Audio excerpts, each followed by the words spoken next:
Hello, and today's video is going to be on what makes you special, and here's how to find out. So when you think about what makes you special, a lot of people love to compare themselves with others, and then they're like, well, what is it that I'm using that's going to make me different than other people? And the spoiler is that you already have it inside of you. So consider that, and then we'll get started on today's video. So the thing I used to do this exactly, was that I used to compare myself with other people. And I'm like, oh, this person has something special. Maybe they're funny, or maybe they look good, or maybe they're interesting. And these are all perceptions. And a lot of the times we can be our own worst critic. And so when we criticize ourselves, we shut down ideas and we begin to think on behalf of who could be watching us or our audience and things of that nature. And that isn't necessarily a very good lens to look through, because what your endearing quality could be, it could be what other people like. A lot of times your own natural personality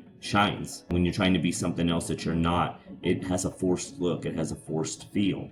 It shows up in your voice, in your tone, in your pacing, and also shows up in your body language. And sometimes people can sense that, and they're like, something's not right about this, or something's not that trustworthy. So that's something that you'll take into consideration, that you being your natural self is the likable you. It's the version that people do want to see, but it's just that we happen to be very critical of that. So it's like, how do we get around this? How do you get around this? What are 3 steps that you can use to help yourself get from, being a comparing person to just being your authentic self?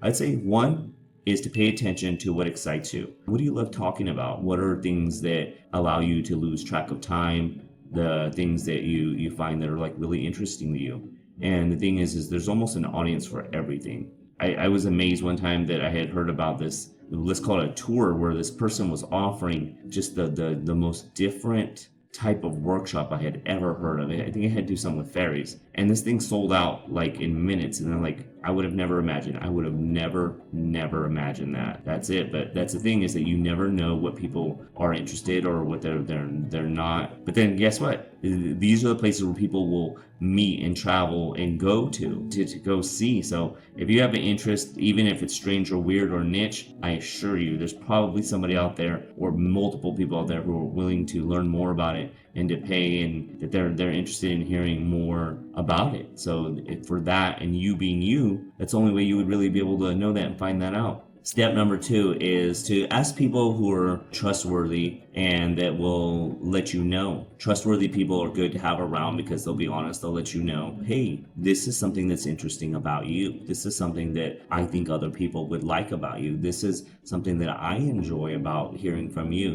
And the thing is being our own critic and judge, we're the first ones to cut it down. But it could be, maybe it is that, you like making objects with junk or paper clips or whatever. And the thing is just, people like interesting things, and interesting is different than their version of normal. So if you're being a critic to yourself, you would never be able to see that. You'd never be able to know that. So having somebody trustworthy that is interested in that. And a lot of people will begin to think, oh, well, I need to sell to 50 million people. And it's like, well, do you? I mean, if you get a niche interest or a niche market, it could be groundbreaking, but then also it could be just that you have dedicated people who really enjoy that, people who specialize that, people who are maybe even obsessed with that. And so those are things to take into consideration. And then the third one is just knowing like what you have, and being that you are different is something that's interesting, that not everybody wants the exact same things. We are creatures of a variety. So you being different could be your special ability. I'll give you plenty of examples, but like being different is something in human nature that we do and we indulge in. A lot of us, like to wear different clothes. A lot of us like to celebrate different holidays. A lot of us eat different foods, and we indulge in different cultures. And so, the same person who eats the same oatmeal and the same discipline routine, I tell you, that's not the majority. So that's something that you would really have to take into consideration, especially with the creative lens, is that your differences and you being different is more than likely going to appeal to people. So if you get rid of the inner critic and the inner judge and set a realistic balanced criteria, you can find those areas. And I'm encouraging you that you should do that, that your differences are something to be embraced. So embrace your differences, embrace who you are, keep around trustworthy people to help you out, and then pay attention to what excites you, and you being you is the best version of you.